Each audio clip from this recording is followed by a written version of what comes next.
Comme créateur de contenu, doit-on s'assurer que nos pièces de contenu puissent toujours perdurer dans le temps ou il peut être intéressant d'y aller avec du contenu plus spontané? C'est le sujet du jour! Les médias sociaux en affaires est votre rendez-vous hebdomadaire pour en connaître davantage sur les différents réseaux sociaux et les plateformes de création de contenu dans un contexte d'affaires. Chaque semaine, je, Amélie Delobel, répondrai à une question thématique qui vous permettra d'appliquer concrètement ces conseils pour votre entreprise. C'est parti! Salut et bienvenue sur les médias sociaux en affaires, épisode 130. Alors qu'aujourd'hui, je réponds à la question, doit-on uniquement créer du contenu qui dure dans le temps? Alors, qu'est-ce qu'on appelle en fait le contenu evergreen? Donc, est-ce qu'on, quand on crée des pièces de contenu, est-ce qu'on doit uniquement penser, c'est ça, au long terme? Donc, est-ce que il faut toujours faire un article de blog, rédiger un article de blog, faire un épisode de podcast ou faire une vidéo en passant au long terme. Et personnellement, c'est ce que je vous recommande. Donc vraiment essayer le plus possible, c'est ça, d'y aller avec du contenu qui perdure dans le temps. C'est ce que je recommande aussi à mes clients. Et pourquoi je leur propose cela, en fait, c'est justement pour éviter de toujours être en train de recréer du contenu. Donc, c'est toujours intéressant quand on fait une vidéo et qui est encore d'actualité quelques années plus tard. Ça nous permet en fait de ne pas avoir à refaire justement une pièce de contenu en lien avec ce sujet-là.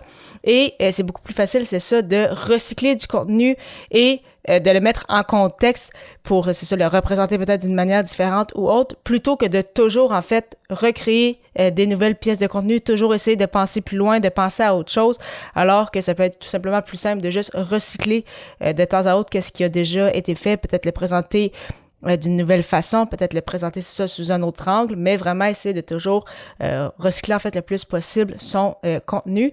Mais bien évidemment, cela dépend toujours de quelle est votre intention. Donc, oui, le contenu evergreen, le contenu qui perdure dans le temps, c'est super recommandé. Cependant, c'est aussi intéressant de profiter de certains moments, de certaines occasions, de certains événements pour vraiment créer du contenu en ce sens. Donc, si par exemple, pour le temps des fêtes, vous décidez de faire un épisode spécial pour le temps des fêtes, eh bien, libre à vous. Et ça peut être super intéressant, encore une fois, puisqu'il y a un contexte derrière. Est-ce que ce contexte-là va toujours être en lien avec le temps des fêtes, puis après ça, vous pouvez en réserver les années suivantes. Peut-être que oui, peut-être que non. Mais même si de temps à autre, vous créez du contenu qui peut être un peu plus difficilement réutilisé, c'est correct aussi. C'est juste que, c'est ça, essayer un peu de balancer le tout. Donc, si je pense par exemple justement aux publications sur les réseaux sociaux, ce sont en fait des pièces de contenu éphémères. Quand on fait une publication sur Facebook, la durée de vie moyenne est d'environ de 14 heures. Et c'est un peu la même chose pour les publications Instagram ou sur LinkedIn. Et quand on parle d'un fameux tweet sur Twitter, on parle d'une vingtaine de minutes maximum. Donc, vraiment, c'est correct de faire du contenu éphémère, mais il faut vraiment plus voir ça peut-être comme des outils, voir les réseaux sociaux comme des outils qui vous permettent justement de mettre de l'avant vos pièces de contenu qui perdurent dans le temps, des pièces de contenu un peu plus soutenues comme, c'est ça, des épisodes de podcast, des articles de blog ou des vidéos, mais bien évidemment, on a besoin en fait de ces deux types de contenu-là, donc dans votre stratégie de contenu. Et l'avantage aussi de faire des plus grosses pièces de contenu, si par exemple je pense à une vidéo, eh bien si vous avez une vidéo d'une dizaine de minutes ou d'une vingtaine de minutes sur YouTube, vous pouvez vous servir justement de cette vidéo-là pour en faire après ça plusieurs petites vidéos pour les publier par exemple en Reels sur Instagram, sur TikTok, les shorts aussi sur YouTube.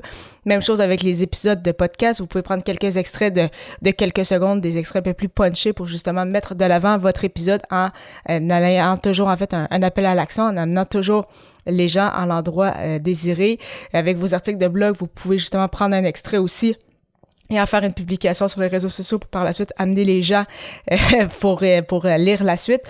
Donc, puis, c'est correct aussi sur les réseaux sociaux bien évidemment, de faire parfois des publications avec plus de storytelling pour vraiment créer une connexion aussi avec les gens. Donc, je ne dis pas de ne pas faire de publications sur les réseaux sociaux, mais vraiment, dans votre stratégie de contenu, de toujours essayer d'avoir le plus possible l'intention, c'est ça, de créer du contenu qui va perdurer dans le temps, qui va vous permettre de démontrer votre expertise, de peut-être au final générer des clients, de créer justement une connexion avec les gens qui vont vous lire, vous écouter ou vous regarder et vous servez, c'est ça, des publications sur les réseaux sociaux pour mettre un peu de l'avant justement ce contenu-là.